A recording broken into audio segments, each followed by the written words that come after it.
I thought I was going to read the question. I'm so sorry.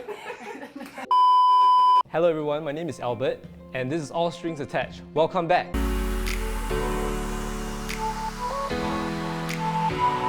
All Strings Attached is a series where we explore the positivity of travel, and today is going to be a really interesting episode where we tie in the element of family. The reason why this holiday state of mind is so important is that because when you feel good, more goodness that you will spread to people around you. Without further ado, I would like to welcome our guests for this very episode, Clare and Mag. They are the founders of Velvet Vase. You might have heard of them. They are a pioneer women's retail brand from 13 years ago, but I will not steal the thunder. I'll let the sisters share more about what they do. Hi everyone, I'm Clare from Hervelvetvase and this is Meg, my younger sister. We started Hervelvetvase when I was 19 and when Meg was 15. And we had this great idea that we wanted to bring in a personal touch to women's fashion in Singapore. And I mean, obviously it's been 13 years since you guys started this very vision. How has that changed along the way? Oh, it's been a very interesting journey. So I think like when we first started out, it was very simple, very straightforward.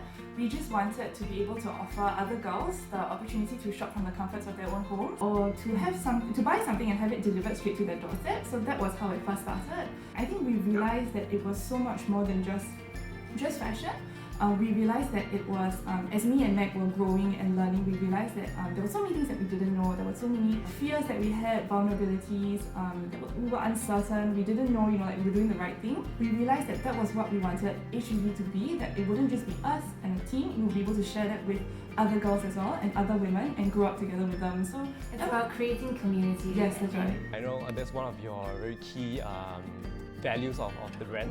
It's about creating memories and celebrating milestones. So this is also where I wanted to really bring out in this episode that sibling relationship, where you might not have really known, has really played a huge part in maintaining the bond and keeping the sisterhood really strong. So with that, right, I would actually want to just take a quick trip down memory lane and play a little snippet of an intro of HVV 13 years ago. Oh dear. So can we roll that?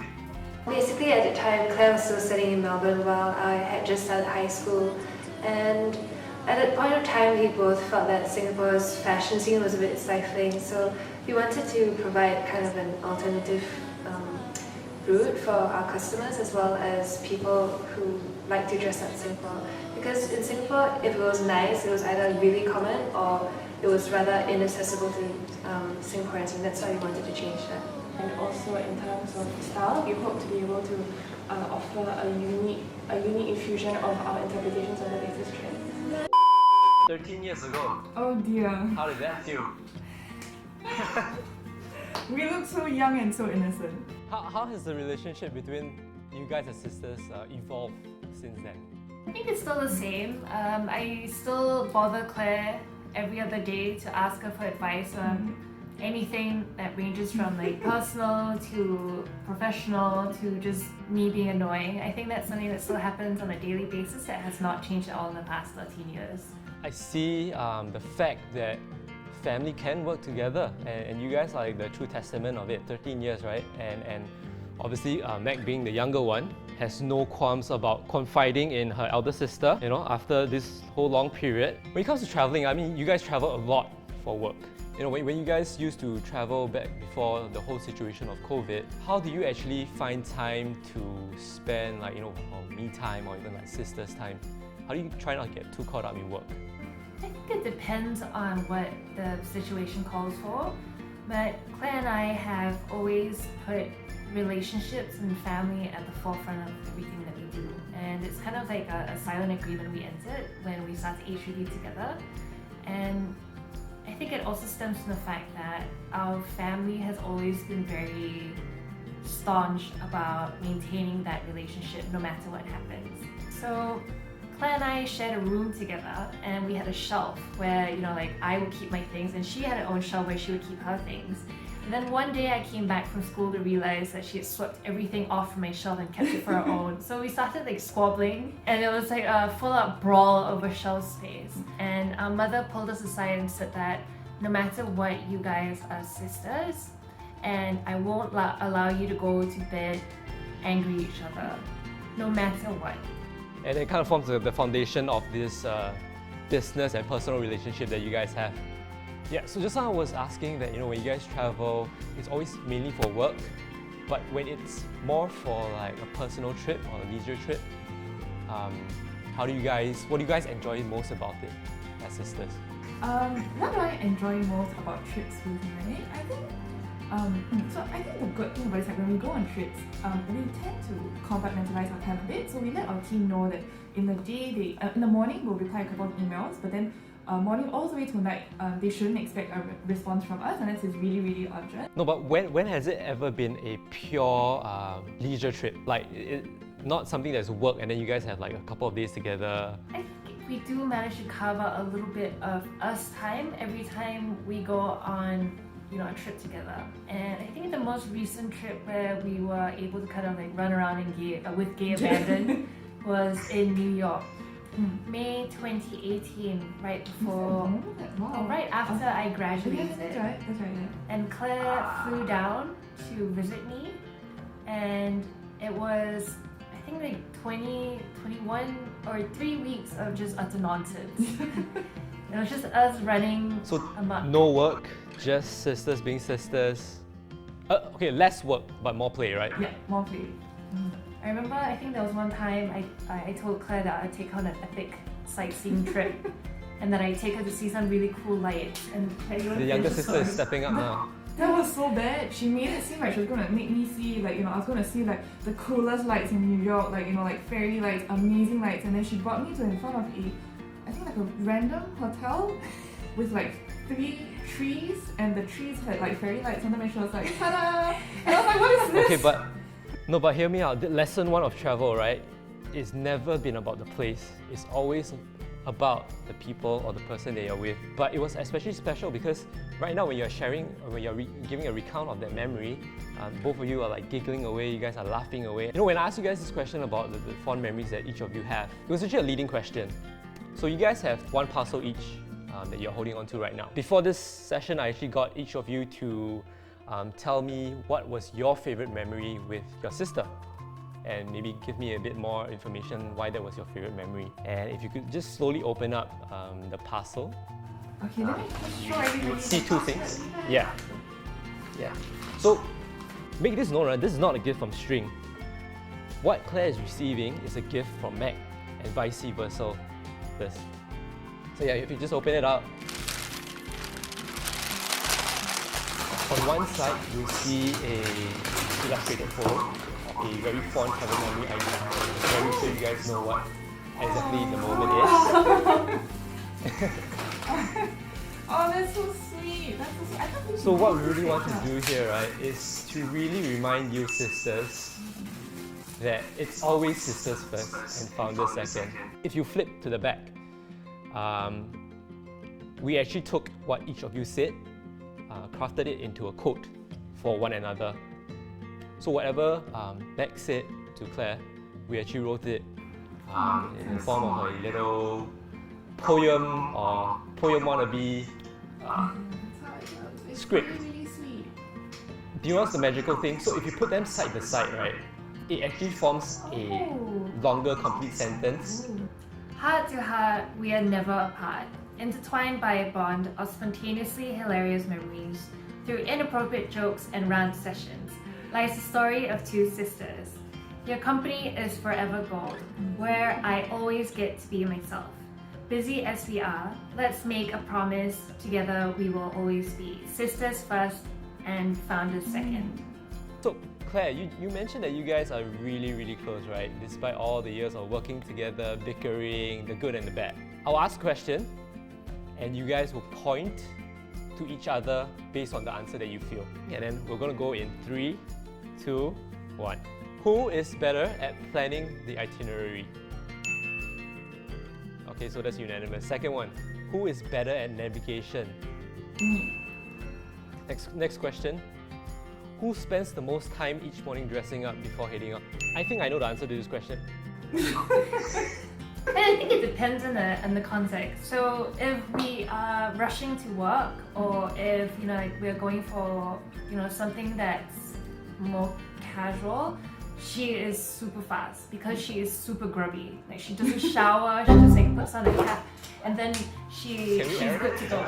And if it's, you know, something that's really like you know, important, like it's a meeting or it's you know, it's something that calls for a lot more formality, I take a lot more time to get ready because no way. No, I think it depends. Like it depends. If let's say, you know, we need to be out in the house in 5 minutes and I just cap and I go, then Meg will take a bit more time. But if let's say both of us are going to an event and or something like that, then I take a bit longer. You know what I just deduced from everything that was said? Yes. Claire, I deduced that your sister really, really loves you a lot because I gave her the perfect opportunity to specifically pounce on you and just claw away, right? But Yeah, but no, she defended you and it kind of like protected you. Oh yeah, but maybe that's because she's afraid of what might happen later. I'm also bigger than you, Claire. Don't forget Okay, that. let's keep the energy going. The next question: who takes longer to pack? For me, yeah, for sure. It's because I get distracted so easily. You know, like I'll be packing and then, you know, like maybe I'll remember something and then I'll start talking about something else, or I'll pick up something and I'll be like, do you remember this? And then I get distracted by that. It's definitely true. You should see Meg's luggage when she goes overseas. It's like it's huge. The amount of stuff that she brings with her, it's like she's ready for the apocalypse. As the big sister, as the elder sister, one piece of advice that you can give to Meg or like people who tend to overpack for their trips? Do a list. So the thing is like I have a list because the thing is like we travel quite frequently. So I think that really, really helps, especially when you want to pack fast and you want to make sure that you don't forget anything. Okay, so based on the theme of overpacking, right? How last minute are you as a packer as well? Do you like maybe like just an hour before leaving your home to the airport, you decided, oh no, I forgot to bring something, I need to add this in? I think in terms of last minute packing, both of us don't really do like, I do it like maybe 2 days in advance. Meg will normally do it like the night before. Okay, next question. Who is more likely to forget to bring something for the trip? Definitely. 100%. Well, okay, what are the typical items that you normally forget to bring? There was one trip we had, Meg brought one side of her shoe. No way. She put one shoe, she not putting the other side. That was to Bali, right? I think so. I was really, really, really upset. Alright, next question. When flying, who is more likely to insist on the aisle seat? Yeah, I would say you. Why? Because Meg is okay with curling up next to the window, so she likes to put her, what's that thing you used? The day pillow. It's It's just like pillow, and then I'll just be sleeping with my mouth open. And Claire will be like kind of like fussy about things. Like she'll be. Yeah, so Meg will take the window seat, I'll take the aisle seat because I like to stretch my legs. So you rather stretch your legs and forego the beautiful view of taking off, landing on that destination city. You end in style and comfort. Alright, next question. Which one of you takes better travel this is the one that breaks the relationship, I swear. No, Which this one one of is you Meg. takes better This travel one is Meg, photos? yeah. Meg is really, really good at photography, so she takes the better pictures. I just steal them after. Okay, next question. Who is more particular about where you have your meal? Definitely. 100%. Okay, so to all the viewers out there, let me tell you why, okay? Claire does not eat seafood. Between the two of you, who is more eager to travel again? Me. Must be me. I was pointing Both of us, okay, fine, both of us, yeah, both of us. Okay, so if you guys could travel again to a city together, just the two of you, and purely for leisure, which city would it be? I want to hear from the both of you. Okay, I would go to Malaysia. I happen to, okay, so one, I think like we're a little bit cautious now with the current COVID situation. So like, you know, I was kind of working it out the other day, and I think if I had the opportunity to go on a trip, I would go to Malaysia. There is a new hotel in the Saru, so I was thinking that would be a nice place to go. Let me get this right. Claire wants to travel because of the hotel. you want to travel to... So, little known fact about us is that we're actually both Malaysian. So it's actually really funny to find out that Claire wants to go back to our hometown so she can go to a nice hotel. And what about you, Meg? I think for myself, I like to do the exact opposite of Claire. I love culture, I love adventure, and I love going to far-flung places, so then it's always a different experience. And so my pick would be Oman. I think it'll be a great place. I think Claire and I have never really traveled to the Middle East extensively before. We've always transited there. Talking about planning, String, for String, we actually just recently launched a new feature as well, 𝐶𝐸dit, which I'm sure you guys had some fun playing around with. And maybe you can just tie it back closer to you guys, and let's just use New York as a city. If you guys were to use the 𝐶𝐸dit feature on String, how would you go about it so that it would be something that future travelers and they would benefit from it? I think what String offers is very unique in that the itineraries are a lot more personalized, and sometimes it means a lot to the person who is organizing it. So for myself, New York has a very special place in my heart because I lived there for so many years. And what I share on String would be a very personal take on New York City that mean a lot to me, that I've been to countless times, and I think are hidden gems. So if let's say I was to task you guys on building this itinerary together, right, and you guys get to 𝐶𝐸dit, like would Meg kind of helm all the culture horns, all the scenic places, and then maybe Claire handles the hotels, for example? How would you build this itinerary together? Because since you get to do the teamwork. Yes, I think that's exactly how it played out. Claire would be extremely particular about the hotels, and that is how our trips to New York have been. When we first landed in New York, Claire immediately picked the hotel. She picked the room. She picked it based on the kind of service she would expect. She asked people for recommendations before she made her choice that was completely separate from what everyone recommended. Because she wanted to make sure that it was perfect. Okay, what about Meg? What would you share in New York? What is the one place that you have to go and dine in at? For myself, one restaurant that does hold a very special place in my heart is Made Fresh Daily. It's a brunch spot that's in South Street Seaport. So it's not a very well-known neighborhood, but it's in the financial district and it's pretty new and upcoming. And it's a very small, hole-in-the-wall type of brunch spot, but I really loved it so much for how the people there were like. The fact that the scrambled eggs were consistently great. It was always a very calm moment before I went about my day. Really well said. I think for the 𝐶𝐸dit feature of String as well, we want to be able to cater to the hardcore planners, the researchers like Meg, and also tie that in a very holistic way for travelers like Claire, who don't mind taking a back seat once in a while and just going with the flow and still having the ability to store fond memories in there. You get to enjoy these same moments with the people that you're traveling with. So it actually caters to both, not just the planners, but also people who store the information. So Claire and Meg, if you guys were to use String to 𝐶𝐸dit an itinerary of New York, how will you go about it to present it to a fellow traveler? Everyone knows New York to be a very urban place. You have all the glamorous images of the Empire State, the Statue of Liberty, but we would want to present a side of New York that nobody has really seen before. So it's a small pocket of intimacy, of special memories that we want to share. Essentially, the best of both worlds from Meg's and Claire's perspective of New York. From what I'm hearing, I know that Meg is normally the one that takes the lead when it comes to planning an itinerary. So with the 𝐶𝐸dit feature of String, as you know it, how does that kind of improve the situation from what it was? So drawing back from one of the experiences that I've had, or all the experiences that I've had with Meg, I think normally how we would use the String app would be I will go on first and I'll plan the hotel, and then I will pick the country based on the hotel.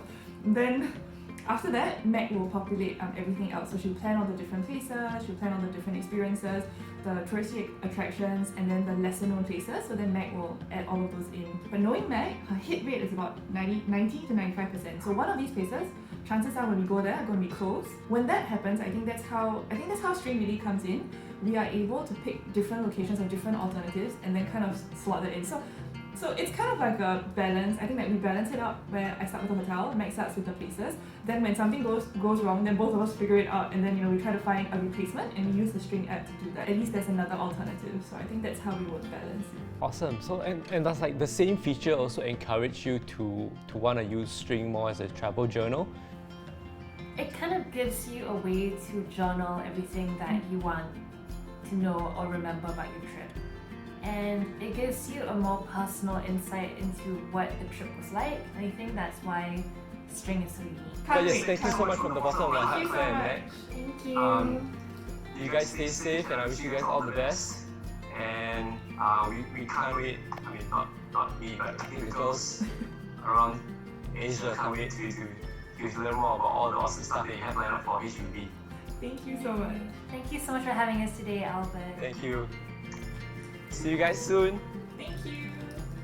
Alright, so we just ended the session with Claire and Mag, and it was a really fun and engaging one, as a second episode. And I think what they really reminded us is that the magic of travel is here to stay. You know, there may be certain unforeseen scenarios, circumstances that happen, but let's remember what travel really is all about and not let anything change that. So everyone, please take care, stay safe, and I'll catch you soon again.